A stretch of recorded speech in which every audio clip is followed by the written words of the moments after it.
Munson and the Geeza.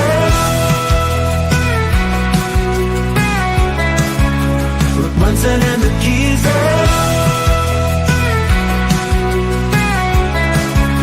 Reporting from the scene. Munson and the Geeza. News in every ride.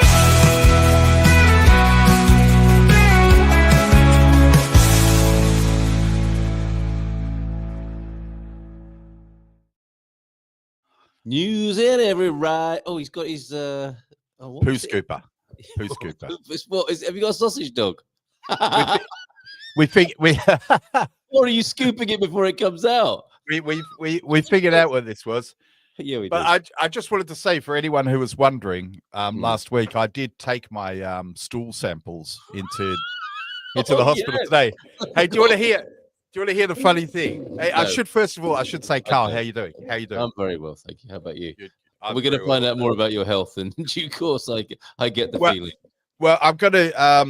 I'll just get this out of the way quickly. Not the microphone. I'm struggling with the microphone. No, it's really too much. João Rogério does not want to know what happened. But I had to do 3. They gave me 3. They gave me 3. What you call it? Like bottles to do it in. And I thought, so I had to look online to make sure I knew what was going on. And the funny thing is, well, because you got to do 3 separate poos from different times. Yeah. Now then, Jackie, how you doing? And hello, Joe. How you doing? Everything okay? What's going on? João's not happy here. What it turned out is you have to put it in the fridge. So I had it in a paper bag, and anyway. And your kids said that Nutella was the worst I've ever seen. Yeah. Kind of secretly hoped that would happen, but anyway. But I took it in today, and of course it was like I turned up in the afternoon, and of course the what do you call it? The analysis room wasn't open in the afternoon, so I got directed up the stairs. Analysis room to the laboratory. Analysis, right? Okay. The analysis room. And of course, the laboratory wasn't. No, I had to go up to the laboratory. That's what I'm saying. But of course, guess who opened the door? You know, you're hoping that beautiful nurse. Beautiful nurse. Yeah. Yes. So of course, you're hoping it's going to be. Yeah, she was. Of course, she opened the door. Nice. And she's like knew perfectly well what it was. What's this? You know. Good bang. You say it like you say it.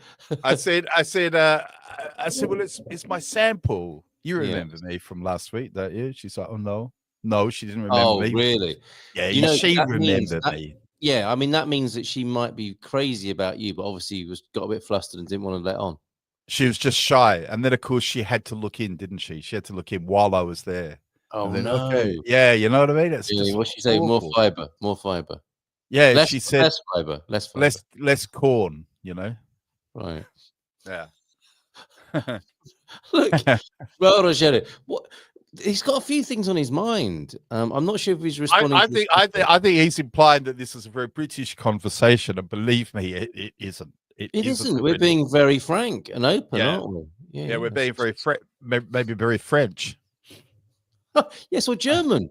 Germans have a stool analysis platform on their lavatories, don't they? So they can have a little bit of a probe and see what's what. Yeah, I have noticed. I remember where was the experience I had? It was in Hungary, right. And my friend. Oh yeah. Is that her now? Is she ringing from the clinic? I don't know who Sylvie. We need more. Oh, hang on a second. What's her head? Sorry. I wouldn't normally interrupt the live stream, but this is actually a really important call. It sounds important, yeah. What's her head? It's called the inspection shelf. Thank you, T-Duck, for your input, as it were, on this. Okay. Yeah. Sorry about that, everyone. We will move on in due course. What this is to do with is I had a blowout on my car as well. Oh, I see, right. Yeah. This is not connected to the first story. The rain come and just dumped it down, and I couldn't see it. There was obviously a massive pothole in the middle of the road. Bang! And the tires are new. Hold on, have you damaged your rim? Well, I don't know yet. But the nurse will be able to tell if you've damaged your rim. Obviously, the nurse will be able to tell. That's going to be quite the report, I think. So So yeah, what this is the tire guy ringing to say Oh, okay. if he can, because what I said to him, I went to him and I said, listen, I've just checked, and I've got one of those stupid cars that's got 17-inch tires or something, and then because it's lowered, I can't do anything about it. So always when I change them, it costs me like 450 euros or something. Ooh, right, okay. So and I've just done it. I've just changed all 4, and he knows that. And I've said, listen, I know you're supposed to put 2 on, but I just want 1. I just want 1, okay? Yeah. And he's like, oh, no. And is that the law? You are meant to have 2. Portugal, worse is Spain. You have to have 4. Hold on a minute. Backtrack on this. With a Y, T-Duck, obviously, for tires. But what you can't have 1 tire. In Portugal, the law you have to check. In England, there's no law, but there's a guidance. I can't remember what it is. It's to do with inches. Oh, I feel really bad now. It's to do with how much of 1 tire. If the tire's only a little bit worn out, you can just do 1. Yes. But in Portugal, it's very strict. It's like if you blow out, you got to replace both. But Spain is worse. You blow out, you got to replace 4. So you're always traveling around on edge there. I thought you heard the story, didn't you? When I went into the tire shop and I only got 1 tire to replace the higher car tire. So yeah, that's why it's not that they're being deliberately. I thought he was doing a foreigner number on me. I feel really bad now. No. It's the law here. You got to change it in pairs. Yeah, it's got to change in pairs. Yeah, Thunderduck, you're right, but not if they're new. Not if they're new. I believe it's something like, I can't remember. There's an inch rule. It's like 1 in 32 or something like that. So I don't know exactly how it works, but you can measure the tread, and if the tread's only moved a little bit, the tire has to be the same. It has to be the same brand of the same type of tire. Yeah, but you only have to change both if they're, like, let's say one of them's a third of the way through, then you have to change them both, obviously. That makes sense. But if you've only had them on for a month, like I have, I only changed them last month. They're new. Yeah. They're new tires. Wow. So yeah. But anyway, so the poo samples are in. And, okay. Ducking and diving in this conversation, right? So we don't know. So with the tires, we don't know. With you must be on tenterhooks waiting for the tire results, the lab analysis, the stool samples. There's a lot going on. Well, of course, the tire thing is like, it's the difference between, I don't know, it's going to be something like 80 euros or 160 euros. Do you know what I mean? Yeah. But yeah, what I was saying about Hungary. Just quickly, 80, very quickly. Is this for the stool sample of the tires, 80 or 160? The stool having a blowout. Free. Yeah. I didn't charge her for them. I just handed them over. Brown paper bag. Great. Brown paper bag. Backroom deal. Right. Yeah, got a number. No, I didn't get a number. I didn't even ask. I know what you're thinking. I didn't even ask. But this was an experience I had in Hungary, because Continentals are much more. They like talking about things like this. But I remember I was at a dinner party. Again, that's a tire reference. There's Continental tires. Continental tires. Wow, but very kind of middle class setup. Yeah. And one of the guys at the table was quite sort of formal. We weren't wearing suits, but it was suit jacket. God, sorry, where are we now? I can't keep up. Where Hungary. are we? Hungary. Keep up. Yes.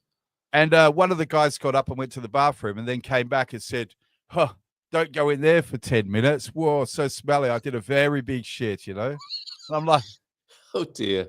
I realise I'm on Good Morning Portugal's live stream. Or maybe I might turn it off tonight, because this has got a very bad start. And put me and Mrs. Emma. How have your movements been this week, Carl? Well, they took me as far as Coimbra. All right. And, I mean, I'm just thinking now, do we pursue this and I switch off Good Morning Portugal, or do we stop talking about it and I leave Good Morning Portugal on? Stop talking about poo. Yeah, I mean, but there are a couple of things I want to say. We'll go on. We were laughing about, you're right. You're right on my channel. It's up to you. Yes, right. Yes, right. There's a line, but it's a lot further. away than yours. It would appear so, but There is a line. maybe I'll lower my my bar tonight. Well, you keep your bar where you want. That's up to you. Okay. Long as it's under the desk and we So, don't see all right, it. let's just do a warning that matters of a lavatorial nature will be discussed before we get onto the prepping thing again, because we did prepping before, but it is Good Morning Portugal Preparedness Week, so I'm inviting you back into that conversation now. Oh. Right, two things, and it's cultural differences. And me and Mrs. M were in rapt attention to one of these Facebook, reels of a DJ phoning up a guy and saying, "Oh, you had a date with this girl, and she's phoned up to complain that you didn't ring her back." And it transpires that, and I loved your dating YouTube, by the way. That particular video I thought was really very authentic and honest and open of you. It was off the cuff, yeah. It was good, and it's really nice because people want to hear what happens. What happens next. It's like good storytelling, isn't it? Apparently this guy didn't call the girl back because she did what your Hungarian guy did. So let's consider the scene that you're out on a date from moving on from what you recorded the other day, and it gets to a date stage, and the girl comes back from the lavatory and says, "I think she said, I just laid a dirt snake," or something like that, or dropped the kids off in the pool, to the guy she'd met for the first time, and he was like, "No, that's not on." That's a test, isn't it? That's a test. And then the DJ says, "Well, we've got her here now. You can say it to her face, well, over the phone." Wow. And she was saying, "Well, that's just honest and authentic." And he was saying, "Well, it was just a bit much on the first date," and that's so yeah, give it 5 minutes. I think I think that would put me off. It depends how well he's getting on, though, doesn't it? I'm in two minds about it. I can see both sides, and obviously if that's his standards. But one thing, like I was saying in the video, that I just suddenly look. If you'd have asked me 2 weeks ago, I'd have said, "Listen, I'm single forever, mate. I'm not doing that again. I've had enough. I'm a boss guy. I've got everything done. You know what I mean? And I don't want to meet another woman. I'm done with it. I'm done with it." And anyway, then remind me later, and I'll tell everyone what happened to change that. Okay, because I think it's quite funny. I can laugh at myself. I can laugh at myself. I thought I can't possibly show that picture from Bangkok and tapeworms. I mean, it's dinner time. Yeah. He sent that to me in my messages. Did you get it as well? My God. Yeah, and how can I show that, Peter? For heaven's sake, I thought it's going to be something in a test tube at least. Well, fair enough, in a test tube. Well, it was in a tube. Was the whole body in the test tube? Oh, wait, okay, all right. Well. I'm with you now. Yes, talking about post production. Yeah, but for example, when I when I went on the the dating app, yes. Like for example, I went on Facebook and found the two most ordinary pictures I could find of myself. Like I found one weren't very ordinary, were they?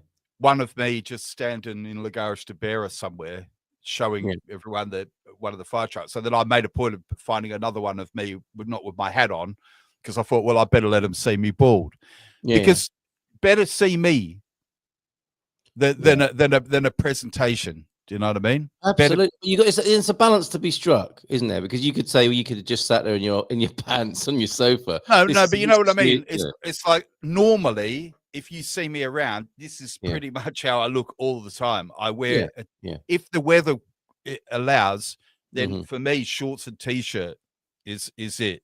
Do you know what I mean? I wear this t-shirt, or I've got like 8 of these. Oh, okay. And then if it's cold, I wear this hat, or I've got a few like this, and I wear shorts. So you have the Mark Zuckerberg approach and Steve Jobs. You have the same. Yeah. I don't want to think about that, because I'm very busy, as you know, Carl. I don't want to think about this extra thing, fashion or anything like that. So I was very clear about it. And in the dating business, it's not like you're going to Silicon Valley every day where that's normal. In the dating business, you've got to push the boat out a bit, haven't you, if you have a date? I don't know. I mean, I said in the comments on the thing, I said I can scrub up, because I can scrub up. Sure, I've got suits and shirts. You've been to Hungary. You've been to a dinner dance in Hungary, for example. But I don't. That's what I mean. It's like So okay. But the reason I brought this up was because, in a way, he has to think: Do I want do, because the reality is, everyone's had this experience. You meet a girl, and you have you know, and then boy meets girl, and then within a couple of weeks, you're both farting in bed, aren't you? You know what I mean? It depends. Sometimes that can take a bit longer. Yeah, I mean, yeah. It's not for me. I can't wait for that. I'm counting that. For me, it's like day 3, and then I'm holding her head under the blanket. You know what I mean? Dutch Oven's day. This isn't working. Moment. This isn't. And you're saying this is really working for me. I'm loving this, which segues into another moment this week. So we were giggling about this man and woman. Segues. Come on. Yeah. I thought we'd speak about segues in this show. What the electric bicycle style of segue? No, it's radio production talk, of course, because we're professionals here. Something that's really made me cry to the point of laughing, and I had an embarrassing moment. I saw Chinese Terry and Hugh yesterday in Coimbra, which sounds like a joke in its own right, doesn't it? But I was saying to them, I've been crying laughing watching another reel. It's a TikTok, I think, and it appears on Instagram as well. And it's about somebody passing wind on a plane, right? Have you seen it? And there's an Indian guy shouts out. I think the woman who films it is just capturing him shouting out, and all the other passengers are like this, right? So it's like 30,000 feet and probably, I don't know, 10 hours in of a long haul flight. And they're desperate. Yeah. They're getting really desperate. And this Indian guy, I'm shouting out in the house now. My kids are telling me to shut up because they're sick of it. I can't stop laughing. I'll think about it on my own in the kitchen, and I'll start crying with laughter because this guy shouts out, "Whoever keeps farting, please stop. It smells bad." Right? Yeah. Like, and then it pans back to this woman who's recorded it, and she's like this with her sunglasses on. Oh my God! Just does it not do anything for you? I mean, Terry and I know what you mean. Were like, "Where's the punchline?" Things are like that. Sometimes things. It's like me with that stupid Peter Sellers gag of the dog. I wouldn't surprise me if I've seen it 1,000 times. You know the Pink Panther. Yeah. Does your dog bait? I mean, that's that. Just that alone, the dog wouldn't even have to be in it. Does your dog bait? Does your dog bait? And then the man's just like, what? No. And it's like, that's not. It's not my dog. Such a stupid joke. I'm laughing now. I swear I've seen it 1,000 times at least, and about once a week it pops up in my feed again, and I'm crying again. And this is what if I were on the dating scene, that's how I would like to be known. It's those authentic, unstyled and natural moments, isn't it? Where your potential dates are getting a sense of who you really are. Yeah, you know what? Because it's doomed, isn't it? It's like I think people treat dates a little bit like I tell you the thing. I've never really dated. I've never really done that. I've never. You've really never been in this scene, right? I've never formally we'll go, and because it seems to me like a bit of a job interview. Although one thing I'll tell you guys, and this is true, I've always said this my whole life. If I get the interview, I get the job. That's what I'm saying. If I get the interview, I get the job. Whenever I've known people go, are you transferring that to the dating scene as well? Then I think I can. Yeah. Okay. I've got a good feeling. I'm not doubting you. Yeah. Because the funny thing is, like you probably see me. This show should be very relaxed, right? It should be very relaxed, very informal. We're among friends. You know what I mean? But sometimes you probably notice I get a bit flustered or whatever. But when I'm under pressure, I have the Riz, my friends. Yeah, really, you're Skibbity Riz, Ohio, are you? I am. Skibbity Riz, Ohio. all the way. Park tour. Don't say that at an interview. Do not say that at an interview. That's not going to go down well. Now, there are comments coming in. Okay, this is the dirty water literally coming out of the pipe until we talk about preparedness. In Good Morning Portugal Preparedness Week, everybody, not sponsored by the EU. We've got higher and nobler ambitions in mind when we're talking about preparing. However, before we move on to that, it's good to see crypto strategists as well as Ricardo. Hey, what I would say, crypto, is That's not true. I don't know how it is where you are, but I definitely get a lot. I'm not exactly sure why, but I definitely get a lot of looks like when I go into the cafes with my shorts on. I really notice here no men my age wear shorts. Yeah, right. And It's for the football pitch. It's for the I field. think it used to be like that in England. It used to be. I think this is a bit of a throwback because if you look around, most men, because Crypto, you're saying people here don't do fashion, but my very good friend Joe Rogerio, he's always immaculately turned It out. depends where you are. He's definitely a gentleman about town. Yes, and so there are a lot of Portuguese men who do take that very seriously. The the tight-fitting blue suit and the white shirt. It's a lot of that going on. Yeah, well, you know that style. It's quite a European style, actually. It is there in England now. There's sometimes it's the jeans, good quality jeans, proper shoes, a shirt tucked in, and like a leather jacket or a suit jacket. Yes, and it looks really, really nice. I mean, I see a lot of Portuguese men. You know, it's a very, very nice look. You know, the blouse on hasn't gone out of fashion here, is it? I think it might have done in the UK. The blouse on is still. But I've seen, I've said this before. I remember having this conversation with Katia back in the day, who I missed terribly. Oh, those days, they were the good old days, weren't they? I think she probably doesn't miss me, but I remember mentioning. She hasn't said that. She hasn't. I remember mentioning. I feel it. I feel it. Yeah. Every day I feel it. You know. Yeah. She's not said that either. Go on. But I remember talking to her about it and saying one thing that struck me was on a Sunday in the summer when you go out, Portuguese people will often be having family dinners like in parks, or they'll occupy a couple of benches in a park or something, and there'll be tablecloth, wine, picnic baskets, and the men will be wearing ties. Yes. Yeah. You know what I mean? The women will be wearing nice dresses and everything like that. Yeah. And everything like that. I used to dress down, says Endado, formerly by Randy. Eventually he'll have a name like Prince, I suspect, or just a letter. When we went for a prato do dia lunch at the local places to blend in with the workers. Oh, that's a good strategy. That's a good strategy. Yeah. Jean shorts were, oh no, I'm glad that's over. Have you got a really tight pair of denim shorts, Tony? I haven't got any tight clothes anymore, unfortunately. But I would happily. I have to say I'm quite a fan of denim shorts, but not necessarily on men. But when summer, fair enough. When summer comes up, but I have this in the morning when I get to Lagales de Beira. There's a cafe that opens at about 5 a.m. and I often go in there and I'm like this. Sometimes I wear a hoodie, but I'm always in shorts. 5 a.m. Is that for the workers before the shift? Well, that's it. Yeah, all the workers are there having a beer mostly. 5. But have they been working nights or are they off to work? It's start of the day, isn't it? Good heavens, right? Okay. Yeah, I think they just have one beer, you know. But you go in and I saw a woman having a glass of wine this morning when I was having my coffee. They definitely look at you and they're like, wow, lightweight. What's going on? A lightweight in shorts drinking coffee. Yeah. I saw your coffee this morning, actually. You don't normally do that. Go to Fundão Agricultural Fair or Golgão. It is a class thing in Portugal. The upper class is dressed immaculately.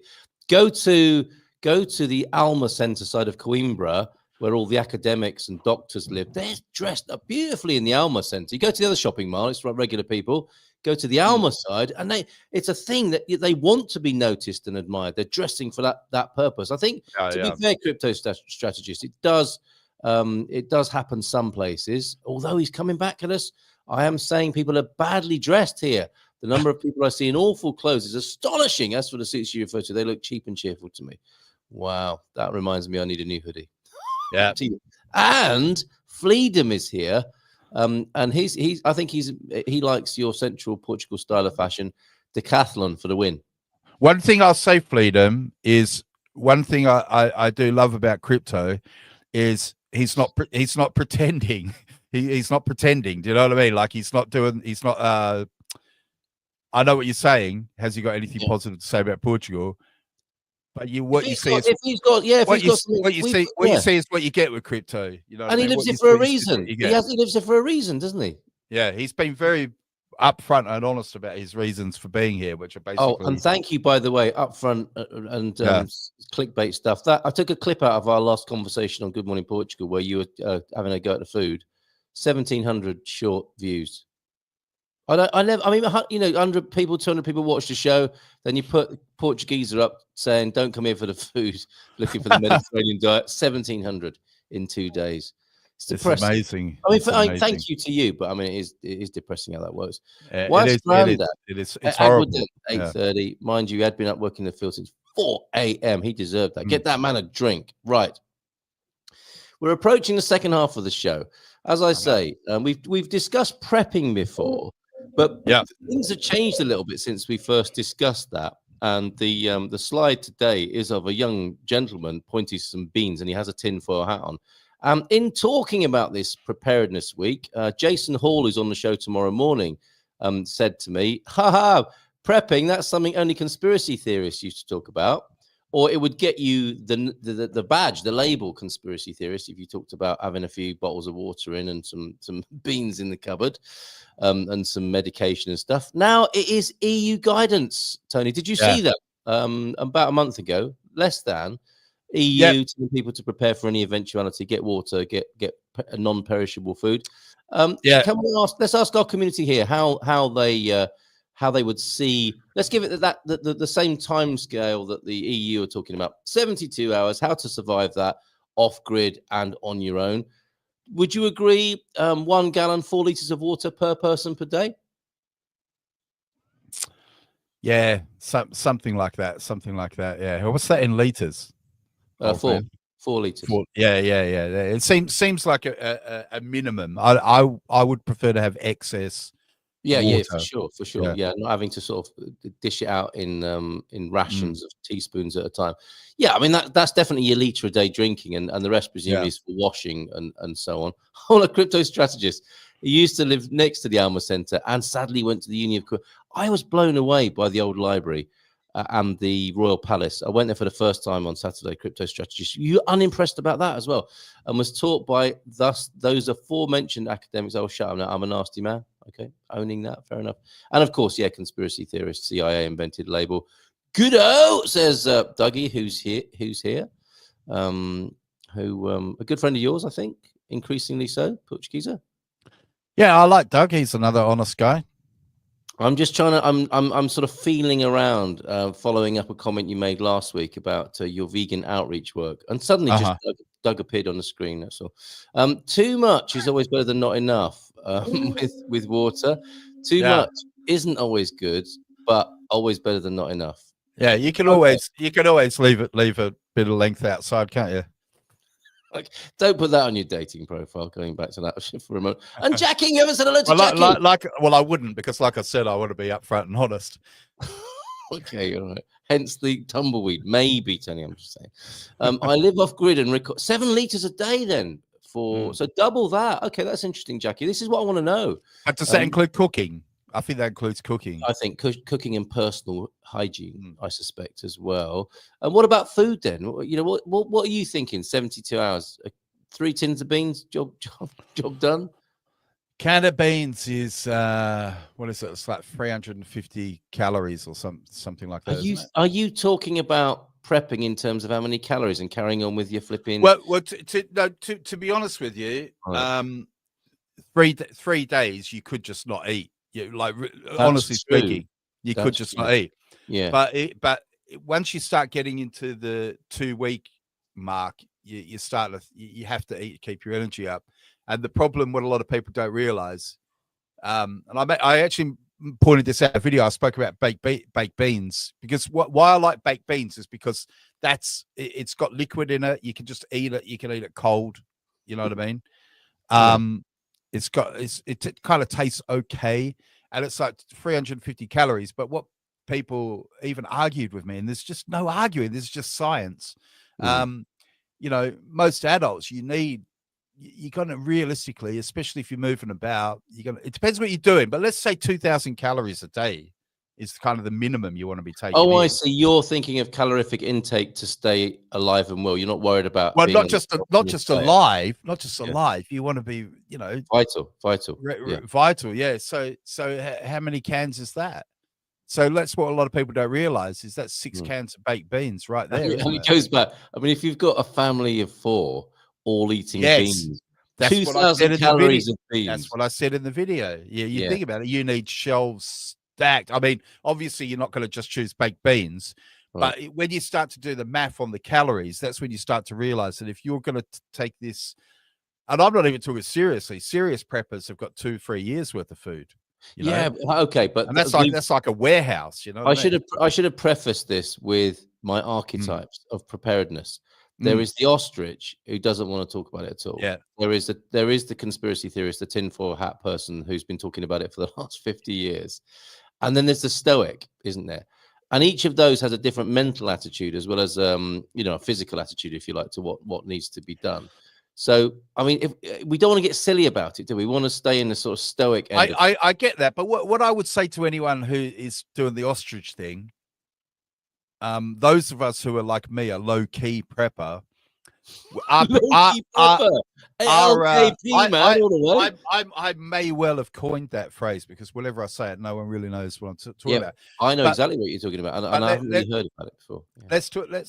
Let's think about only in 2020 we saw the supermarkets get their shelves stripped bare.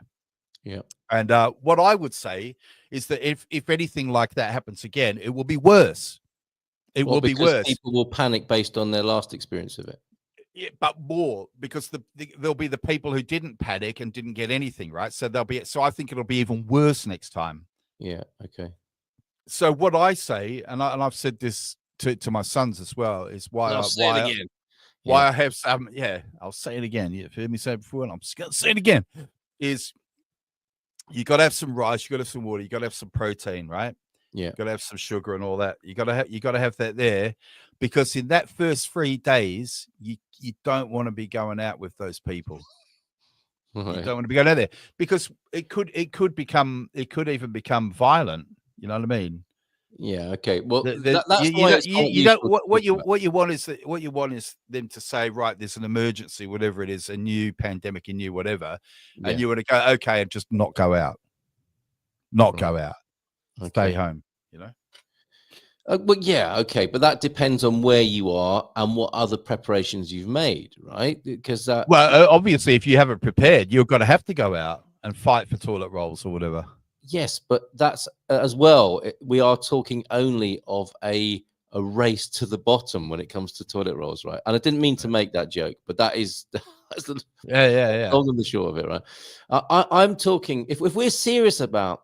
Okay, let's rewind a bit because the interesting thing Doug is asking, and I find this such an interesting subject and a difficult subject because I'm really fascinated by conversations people do or do not have and the context of those conversations. So you've gone straight in for there's going to be a ruck at the supermarket, so make sure you're prepared for sure. That. For sure. Yeah. Okay. All right. But however, and yeah, you're probably right. That's only one part of the situation, isn't it? It's a predictable and likely part of the situation, and we've been there and we've overcome it. And going back to Doug's question, what you see on the screen there, Doug, is one recent prompt and way of putting this. Only essential cookies on the EU, please. EU Preparedness Union Strategy. EU Preparedness Union Strategy to prevent and react to emerging threats and crises. Now, I don't know if you know I write a Portugal resident column. I don't. Really? Yeah, everyone should check that out. If you haven't checked that out already, you should really check that out. I think this is such horrible fear-mongering, warmongering stuff. Yeah. So it at least brings it up, and for people who've been putting it off, it might help them. But what I think is really important is if you begin to talk about it, you should broaden the context of it and not let yourself be hypnotized or brainwashed by this horrific list, which I'm now putting in front of everybody's eyes and minds on the screen. What I'm saying is, Doug. This is one avenue of preparedness, if you like. It's the EU who probably thought, I guess, if we're stirring it up big time and talking war all the time, we should perhaps help people prepare for some certain eventualities that may occur as a result of that. Let's get some money moving again, you think? Yes, exactly. Yeah. And whilst I believe they are gloom and doom, they are focused on the worst possible aspects of humanity, and in some ways they are themselves the worst possible aspects of humanity. We can allow this trajectory to come upon us, or we can make our own different style of preparedness. Well, Which can I just includes much more than water and food. It's more about our mental and spiritual preparation, which I think is a really important conversation to have. I think also me and my friends did discuss, but it was never really went further. But I kind of spoke to friends about having a kind of a plan for, like, let's say if SHTF, right? Yeah. If SHTF, yeah. Possibly communications will go down. So we need to say where we will meet. And I think it's something I might have to refresh in everyone's mind, but we'd agreed to, I'm not going to say where, to be honest. But we actually did agree a meeting place, which was to say we'll all gather there and talk about what to do. Because we've all got resources and we're all reasonably resourceful. Yes. And we're pals. And did you know that's in the US, that's called or Canada, that's called the Waffle House concept, where people gather at the nearest Waffle House, right?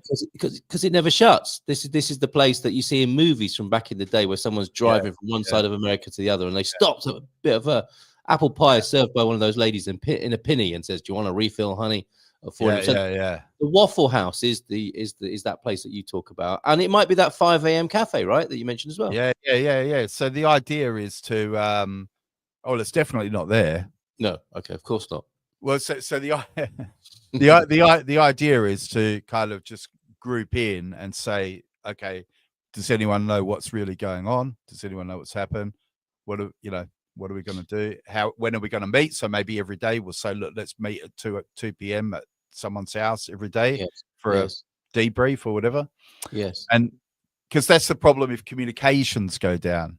So, for example, in the case of an EMP or a nuclear strike, which is the equivalent, you're probably going to lose communications for some days as well. And also maybe it won't be safe to use conventional communications. And it might sound, look, what I would say to Doug is sometimes when you have these conversations, I can hear myself speaking and I sound conspiratorial. But Douglas, what if something like this happens? Let me just think of an example. A wildfire, an earthquake here. A lab, I don't know, let's say China is doing research on viruses. Yes. And a virus escapes and sweeps around the world, killing. And not for the first time. Not for the first and overwhelming public services. And then the government, and then unexpectedly, for those of us living in democracies, I mean, I know it sounds crazy, but just suddenly they tell you can't even leave your house for threat of arrest. Thank God stuff like that doesn't happen, right? What if something like that happened, Doug? Yeah. I mean, I know how it sounds. It's completely, crazy, but I don't know. Maybe it could happen. I know it sounds like fantasy. Oh, wait. It looks like, however, Tony, we know what you're referring to. And the worst that happened in Wales was people started binge eating pasta and then obviously needed toilet roll soon after. I mean, not straight away, because, that's quite, it doesn't have the fastest intestinal transit time. However, I suppose people were quite scared. So maybe they did, I don't know. But there's a combo right there. And that seemed to be the worst thing that happened in Wales at the time, notwithstanding the lockdown and the stripping of civil liberty for not very many good reasons, as it turned out. However, okay, I prep for electricity outages. That's a wise move, isn't it? Water outages, earthquakes, extreme weather, and beyond. And wildfires, not so much in Lisbon, but that's a very real thing in Portugal. So you would do well. You would do well. In any conversation I would have with somebody new to Portugal, who's come to live the rest of their life here, is get wise about the wildfire situation, the bug out bag. Yeah. I mean, that just makes sense. That's not conspiracy. This is another thing people have got to understand. You come to my neck of the woods, and I'll take you up to I think it's called Deixaldeias. It literally means village number 10. Yeah, kind of like that's just the translation. It doesn't kind of really mean that, but you go there and they've got a storyboard up there showing how that village was surrounded by fire, and a lot of them died. A lot of the older people there died. try to fight it, and people couldn't go to help them either because the services were overwhelmed.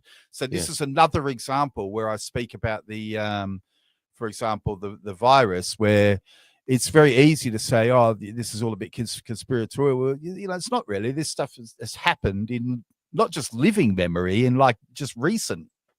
Yeah, absolutely. Recently. Well, wildfires and earthquakes the big fires were 8 years ago. Yes, indeed. I know the big earthquake was a couple of 100 years ago, wasn't it? But there's been a lot of tremors recently. I think I see I see indicators that, you know, at any kind of time we could have another big earthquake, and the problem is we are overdue. We said we're overdue. Yes, yeah. So the problem is, wherever you live might be a place that the you know, like for example, if central Lisbon is on fire, that's going to get the bulk of the services there, isn't it? So you might find yourself in bad conditions for some days before. Yeah, before you're triaged into some sort of assistance. Yeah, because obviously the authorities have to go where the largest or the greatest and largest need is. Yeah, absolutely. However, and inevitably you might say, it is interesting, isn't it, where this conversation tends to take us, and what isn't a conspiracy theory, and what isn't part of the conversation is how we might have a conspiracy together to avert the very things we're talking about. That's interesting, isn't it? It's like we're sort of kind of victims, aren't we? And that you might say that's the conspiratorial mindset, is, you know, it's like hoping for the worst, isn't it? A lot of conspiracy theorists do appear to be hoping for the worst as much as they might claim to be hoping for the best. Like Canadian Prepper every day for about the last 5 years, and I follow him. Good morning, everybody. This is your World War III warning. Oh my God, I can't believe this time it's really it. There's really happening. There's planes, there's incursions into Russia, there's food stockpiling, there's gold going into China every day like this. Yeah, that's right. And the click, it never ends, does it? And I think people are addicted to the hit they get from. I mean, it's the same on a lesser scale with that. What's he called? That double-barreled name, ex-English soldier who goes to Lisbon. Lisbon is over, or something like that. Or, Isle of Man, Peter Barclay White. He's got a name like that. Yeah. And it's like, I unsubscribe because, like, 2 years ago, it's really happening now. 18 months ago, that's it. It's over. And like, you know, he has to keep, I don't know where he can go with this, but people seem to keep falling for it because there's a capacity in us, isn't there, that gravitates to that nonsense. The only thing I do notice sometimes is it's a little bit like the EU on a kind of a different tangent. Like you're saying, what was a conspiracy theory? Now the EU is recommending that we do, right? Well, Jason said, But I saw a video, but I'm not going to mention this. It's a very controversial YouTuber. I do watch him, but he's very controversial. But he showed today he showed a clip of a comedian last year saying he was saying, oh yeah, but in England now, as you know, if you just say I'm English, you'll get arrested and thrown in jail. And he was taking the mick out of it, saying, you know, obviously he's being a parody of a gammon. You know what I mean? He's trying to be a parody of a gammon. Yeah. And the crowd's going, oh. But then today, this guy showed a video of a guy literally getting arrested for walking along going, I'm English, and the police nicked him. So this is an example of a kind of a conspiracy exaggeration. You know, only nuts would say this, to like people are literally getting arrested now in England for flying the flag, saying I'm English, saying, hey, I can't understand you. Why aren't you speaking English? But people are, you know, without sounding, and this is not, it's going to be impossible to not sound like a terrible hippie, which often happens to me. But people who gravitate towards that vibration, that energy, that is going to happen. Everything's going on in the world, isn't it? That you might be interested in, and it's up to us to focus ourselves. I get it, Carl. Yeah, I really do, and I think we need people like you in the world. And we need people with your energy, but at some point, I'm going to have to come in with a shotgun and save you, mate. Well, I'm okay with that. Yeah, no, but do you know what I mean? Because there are bad things and there are bad people. I'm not saying there aren't bad things. I'm saying it's very important where you put your energy. Yeah, of course. In the way that, you know, how you and I were brought up. As an example of attempting to convey this, you might imagine as a schoolboy that World War II really was a world war, right? That's how it's portrayed. Yeah, I know. You would think that everyone in the world during 1945, and this isn't to say that terrible suffering went on for some people. I know what you're saying. But it wasn't a world war, was it? It wasn't a world war. There were millions of people going about their business. That's what I said about Just Stop Oil, though, Carl. Same thing, and no one will listen to my point on that. And think about how large the UK road network is. So there's 65 million people. But if you watch the news, the whole country's being ground to a halt by these people who only ever did it for about 10 minutes. They only ever did it for about 10 minutes. Exactly. They called the press. They let the press, those cameramen didn't go, I'm going to race across town. But they told the press where they would be. You know what I mean? Yes. I'm still not saying it's good, same as you're not saying World War II was good, but I completely get your point. Exactly. It's like in Hong Kong during the protest movement. If you'd have looked at the news in Hong Kong, you'd have thought the whole of Hong Kong was ground to a halt, but it was literally just one part of one road in Central, for example. Yes, exactly. That's what happens. So what was everybody else doing? This is the question, isn't it? And how can you be those other people? And that's the game, I think. Part of the preparedness at the moment is really playing a very disciplined game. And this perhaps is part of the Stoic archetype, playing a very disciplined game of where you put your attention in life, where you focus how you create your worldview, how you have your worldview, because that's not, going back to school, that's not taught to us as being, you're told what to think at school, aren't you? You're given a worldview. And for you and I, perhaps part of our life has been disowning what we've been told to discover things very much so, yeah. Which, if that had happened, if we'd been, and which is, I think, probably the required curriculum now, is because you can't very safely tell kids what to know now, because nobody knows what that is in the way that you could guess it a little bit better when we were kids. Even though our schooling, you could argue, was outdated at that time, because it's always playing catch up, isn't it, with reality, because you're trying to guess what's going to happen to these kids in 5, 10 or 15 years time. But now it has to be teaching kids how to think and how to be, doesn't it? Yeah, more so than a curriculum, if you like. That's why I teach rational thought and logic. I have very specific lessons. That's why I also incorporate coding and things like that into my lessons. Yes. Because I think it's very, very, it's more important now than ever. I mean, look, I often say to people when it comes to, fake news media, and I think I've said this on this show before, when I was a young person, there used to be a show in Australia called Media Watch. And this is when there was only newspapers and 2 channels, you know what I mean?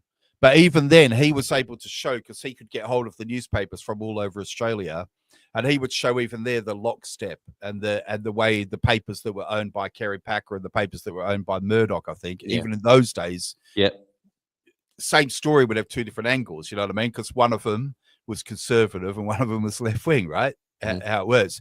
I mean, obviously England takes that to a whole new level. I mean, no one reads papers anymore, but you know what it's like in the UK. There's a paper for, far left, center left, left of center, you know what I mean? There's like a paper for every angle, or there was. But so that kind of fake news. But the thing is, young people need to be taught how to think critically, you know what I mean? Yeah. They need to be able to analyze. I'm not saying that I always am able to do that, but I do know. What I mean is, I know how to give people the tools to see when those things are happening. And that is an incredible example of preparedness, isn't it? Yeah. If it's fear-based and gloom and doom-based, it becomes a certain thing, which you talked a little bit about already tonight. But what you're talking about is fabulous to me. It's like it's a sense of wonder and imagination, and it's appealing to something alive in young people rather than cramming them with. Well, what happened with COVID? I saw kind of a lot of crack pottery on both sides, to be honest. But what I saw was, like, for example, I don't think there's microchips in the vaccines. I also think a lot of people did die from COVID. A lot of people did die from COVID. You know what I mean? It did kill a lot of people. But I also think it came from a lab. But my thing was this: all other things aside. Sorry, I was just No. laughing at Jason's comment. Do you know what I mean? All other nonsense aside, because this is also part of rational thinking and logic, is looking at each. You can look at each thing in isolation. So, for example, when it came to the jibby jabs, I remember saying at the time, I said, "Well, this is funny, isn't it? Because up until yesterday, no medication could get to market until 10 years of testing." And then why are they suddenly able to cure this brand new disease? And it just seemed very obvious to me. And then I'm looking at the news and I'm seeing comedians dancing in syringe suits. And it's like, where do they get this stuff from? No, do you know what I mean? No, do you know what I mean? It's like it's all curated, and it's like, for me, it was so obviously, like, I'm not saying that I believe that probably the disease came from the probably escaped from the lab. It probably escaped. That's what I think probably happened. I think it was probably an accident. But everything else around it was very curated. I thought this is, and when I was watching it, I thought, and I told you before, for me, it was very disorienting. And to me, it's very disorienting that a lot of people were just accepting the line. And I thought, these are people who haven't been taught to think, because intelligent people, but they haven't been taught to kind of question what's going on. You know what I mean? So, yes. And then also do a risk analysis. Yeah, you're right, Douglas. So listen to me, Douglas. I've said it before, because I always get people going, "Hey, my auntie died." I accept people died. I know that.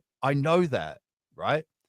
I think he was right to call it the China virus. And if you go back on my social media feed, you'll see, because I was in Hong Kong at the time, I was very strong on that. I was very, very strong on that. It should be. CCP should be held accountable for that. But how's that going to work? Well, this is the funny thing. This is the funny thing. I guarantee if you go back on my Facebook at the time, you'll probably see me saying things like, "If I had the power, I'd whack 1,000% tariff on them." That's why I say I have to be very philosophical when I'm talking about other things that are going on in the world right now, because I've been very vocal for a long time about thinking that should happen. I think they should be. I think they should be tariffed back into the rice paddies. Do you know what I mean? Bear with me here. I think this is another prepping thing, but I think we should stop talking about they and China and America. Right? We should call it what it is. Which is the problem is, if you do put 1,000 whatever yuan tariff on their exports to America, that's going to hurt the people and not the government you're trying to punish, right? So what? Just stop. No, but just stop buying the shit. I keep hearing people, "Oh, the iPhones already cost 1,500 euros." That's not the point I'm making, Tony. The point I'm making. You know what? If you're as far as I'm concerned, if you're buying a brand new iPhone, right, and more power to you if you want to do it. Yeah. I don't know. You're like an alien to me. You may as well come from Mars and have 3 heads. Yes. I don't understand. It's kind of like, oh, iPhones are going up from 1,500 to 2,500. You may as well put them up to 2. You might as well put them up to what would it achieve? Billion. Putting a massive tariff on China. You think it would punish the people who are behind the lab leak? I think the lab leak is just part of it. I think the theft of IP. I think the way they have controlled the supply chain around the world to make people dependent. So, there's a lot of countries at the moment, and I it's something I agree with Trump on. The point I'm making, they're not countries. They are a small group of people in that country pretending to be the country. This is the beef people have with Donald Trump. You're not really dealing with America, are you? You're dealing with I'm not doing it. I'm not doing it. If you're using children as hostages and those children get hurt in the process, then it's your fault. Not the people. Okay. This is what you're trying to say. I can't attack the CCP because it will hurt the people who live there. No, I'm not saying that. The people who live there. I'm not saying that. The people who live there are benefiting of the CCP's theft of intellectual property. Yeah. Okay. Their control of the supply chain. Their kind of sort of evil invasion of the third world and even poorer EU countries, for example, Portugal, for example, Spain. Yes. You know, we're basically turning the Iberian Peninsula into a factory outlet for Shenzhen. You know what I mean? It has to stop. Yes. Okay. I'm not saying it doesn't have to stop. I'm saying what might be useful in all of that stopping is to stop saying things like China needs to sell crap to survive. Who exactly are we talking about? So when you know this the thing Downing Street said, does that not strike you, or the White House said, does it not strike you as absurd that that device is used to stop people being responsible? And the Chinese, right? It's not the Chinese, is it? The Americans. It's not the Americans. When people say the UK is doing this or that, things that you and I disagree with, perhaps, it's not the UK, is it? It's the people who make decisions, a tiny minority of people who make decisions. Well, I think I have enough faith in the people who are listening to this conversation to know that when I say the Chinese, I don't mean Mr. Wong, who owns the 7-Eleven on the 4th Outer Ring Road. So why do we keep doing it? Why do we keep doing it? Doing what? Why do we keep using that device of or that lazy shorthand that isn't helping the situation? I don't think it helps the situation to have those shorthands, because that's, let's say you're somebody, let's say you're an oligarch. I'm a somebody. Let's say you're an oligarch, right, for a moment. Yeah. And whatever country, if every time you do something that is to your benefit and to the disadvantage of your fellow countrymen and foreigners, it would be great for you, wouldn't it? For your country to get blamed all the time rather than you. That's the point. I understand your point, but I don't think I don't agree with the premise. That's what is happening here. I don't agree with the premise. I think when people say China is the problem, I don't think people think he means the Chinese people. I think I mean the government. Now, I agree with you. I think most people could be intelligent enough to discern that. But what I'm saying is that it doesn't change anything, does it? That whether they discern that it's not Mr. Wong of the Chinese takeaway who's responsible, it's not actually. Well, none of it really changes anything anyway. We're just. So what would then? What would then? That's that's the important conversation to have. What would change these things? Which brings us back to prepping and to how we think about things and how we address things. That is essentially prepping, isn't it? If we keep things the way they are, where you're the elites of the world, if that's what we call them, and sort of advocate on their behalf in a way that's what they are, but we keep giving them license to behave the way they are by shorthanding it to them being mistaken for their country identity. I don't know if they really care. I don't think they care. But I think that in a way, what we're doing now is we're having a conversation that's an interesting conversation, right? But I don't know about you. So. I don't know about what are you going to do in a minute? You're going to go and do something other than talk about politics and think about politics, aren't you? What do you do on a Monday night? You go and drink wine or something, don't you? No, that's the wine drinkers. All right. No, but why I'm saying that is like, okay, yesterday, just to give you an example, yesterday, I got up in the morning, right? I got up in the morning. This is what I could tell you about yesterday. Do I need to get the music ready? Well, I got up in the morning. I'm just scrolling here because I think I had. I don't want to play the music yet. I don't want to play the music because I want to answer your question. I got up in the morning. I went for a run. I had a coffee. I came home, walked the dogs. Yeah, you've got those Central Portugal blues. Yeah, and then what did I do? I went to the sawmill and bought some wood. Then I came back and started making a gate. Yeah, and then I went out and had lunch with some friends. Yeah, and then after that I went into town and sat in a cafe with I saw Joe Ruggiero yesterday in that cafe, looking splendid. So I sat with my friend for a while. Then I went home, and me and my younger son finished that gate, and then we went and had dinner. And we never talked about China or Trump or anything like that. Do you understand what I mean? Yes. So what I'm trying to say is We're just wasting our time here. No, we're not wasting time. It's interesting, isn't it? And we're thinking about things, and it's a hobby. It is a hobby, and that's why I said that was the thing. That's why I want to answer your question, because for me, it's not a hobby. Oh, really? If it is a hobby, I don't want to do it. And to answer your question, I find it difficult to answer your question.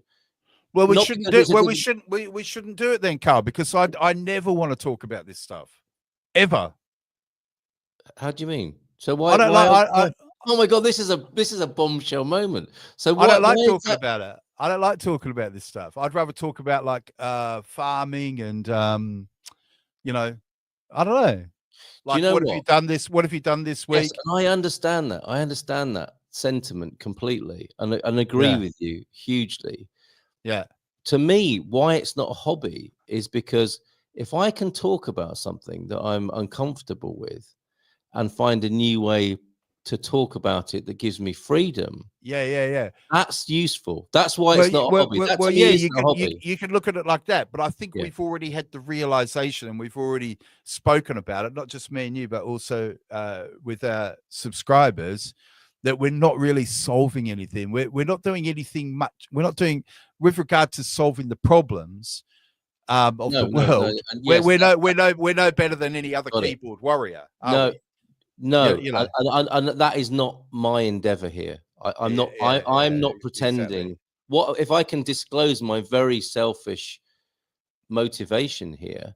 Yeah, it would be, I talk about, in the C.S. Lewis quote, I don't pray to God because it changes God. I pray to God because it changes me. That's right. That's why I have these conversations. Yes. Because it changes me. In that case, I agree with you. Maybe I'd really sort of misunderstood, because sometimes there's been a couple of times where I've thought, what is Carl trying to do here? Yes. Really? And you've asked me. The great thing is you've asked me, haven't you? And we continue to talk. Yeah.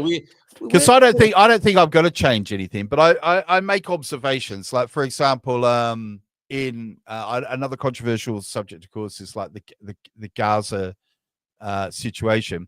But then again, you look at Gaza now, and now there's Gazan people out protesting Hamas. They want Hamas gone. I think there always were, right? There must have always been those people.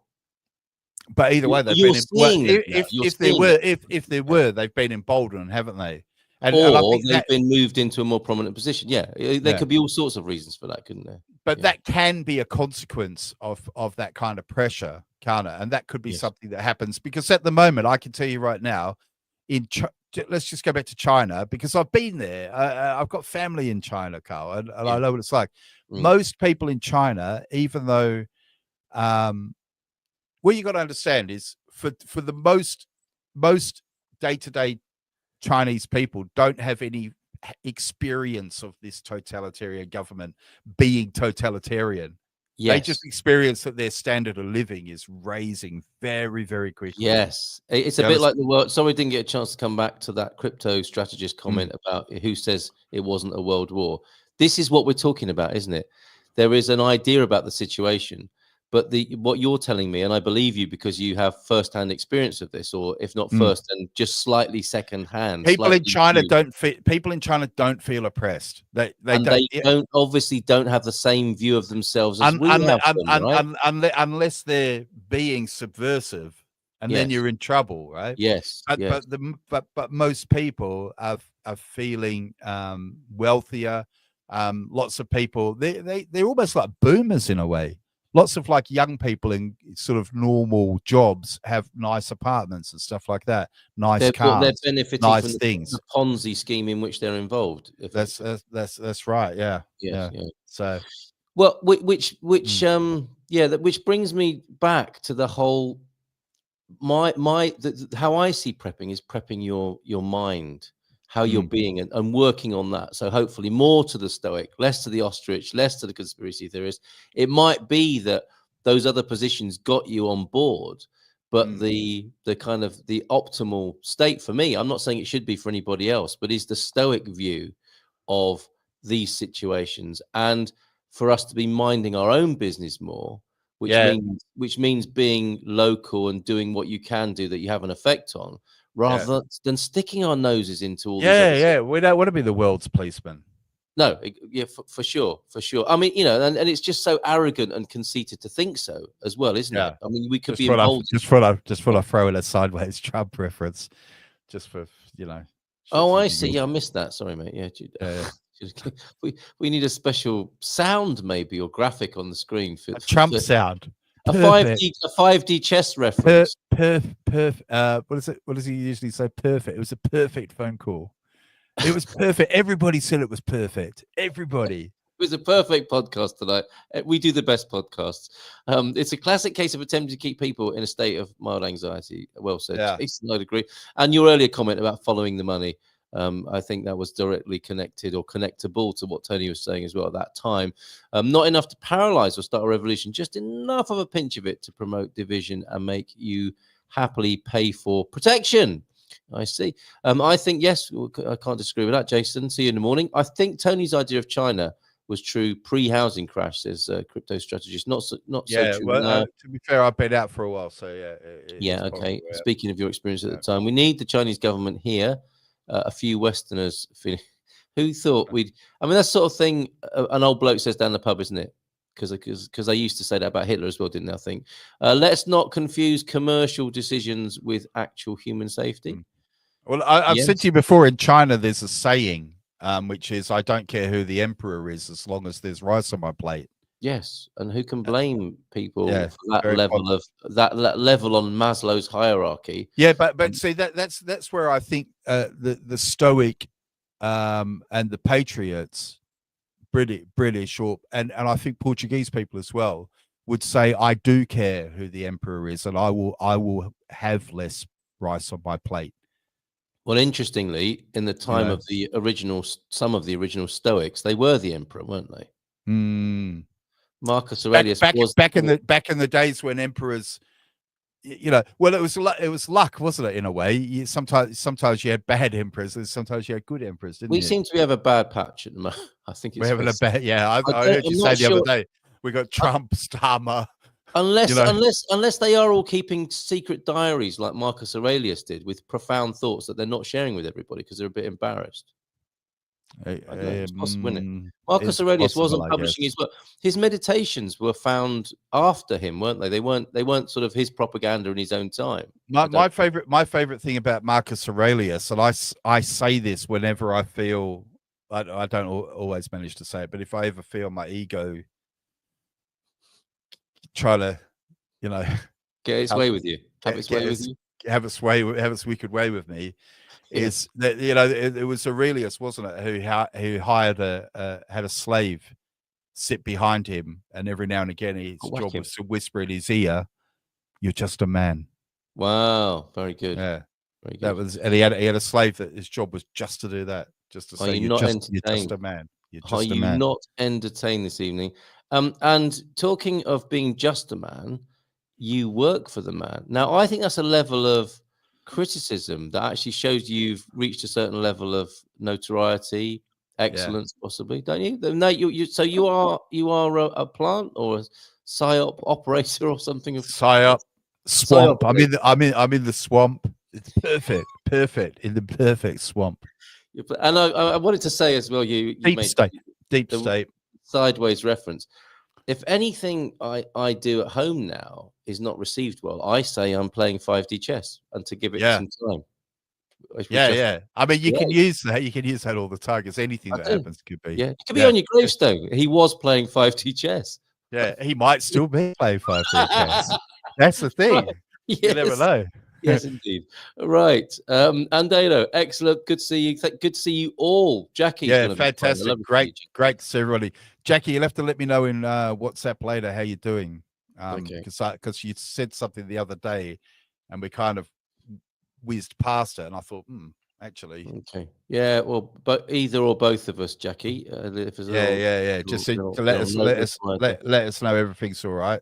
Okay, and on a personal note, maybe I should get an extra box of bananas in the shop ready for the panic buying this week. I'm not. Yes, disaster capitalist. Don't let a crisis go to waste, Jason. For sure. Yeah, bananas aren't such a good choice, really. You need a squash. You need squash, don't you? The thing that lasts a long time that nobody wants to eat until they really have to. Yeah. And anything interesting happened to you this week? I mean, we've had a lot. I mean, dating, stool samples, blowouts, all sorts of exciting stuff. What else might have happened to you this week, Tony? Well, I got a knock joke, but it's related to the weather. Could you not make it like your neighbor came to your door and knocked on the door? Well, okay. Well, you pretend to be me then. No, that's not going to work, is it? Probably not. Well, anyway, let's do it. Let's do it. Knock. Hold on a minute. You've got a request. Can you make a video on the new proposal? Oh yeah. Okay. It's in the bag. Probably tomorrow, Crypto. Is it really? I think we're pretty good, aren't we? You and me. I feel like I broke that story on Thursday night of last week. Yeah, I want to leave it for a few days to let the algorithm do its. I like it. Okay, and you pick up the baton and run with it. Yeah. Okay, very good. Yeah, Watch out. I'm going to be something, because my video is going to be something like, is this the end for Portugal passports or something? Because I saw the nomad capitalist was looking quite rattled and shaken. He sounded quite desperate. He was in Lisbon the other day. Yeah, so I heard. Doing what exactly? Yeah. I don't know, but I put in the comments. I said, I'd love if you're in Lisbon, I'd love to. But he's $1 million in now, isn't he? He does this. I don't suppose he. Yeah, I love that guy. I love that guy. I think he's a legend. Yeah, I think he does well. He sounded a bit desperate to me last time. I don't often watch his videos, but I watched one last night because it was something like "It's the end of everything as we know it." It was a catchy little sort of title like that. He's watching Gold, isn't he? You know, and if you're watching Gold at the moment, I mean, look, I really, this is not my area of expertise. Like for me, I'm not buying gold. I'm solving other problems. You know what I mean? I think that you can't eat gold. You know what I mean? But and I don't know anyone who'd buy it off me. This is because I've got friends who say, "Oh, you definitely should have a stash of gold, and you definitely should have some silver." And I'm like, at the Waffle House. But then what am I going to do with it? You know what I mean? Yeah. If it's, I don't understand. I'm better off having tools. I'm better off having food. I'm better off having systems. And some business cards. Some business cards. Yeah. Okay. Anyway, knock. Who's there, Tony? Haiku. Rain, drums on the tiles, mountains, shrouded rivers rise, sun forgets to shine.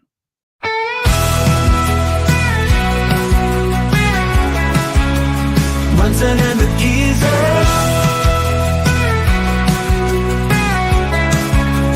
Munson and the Geeza.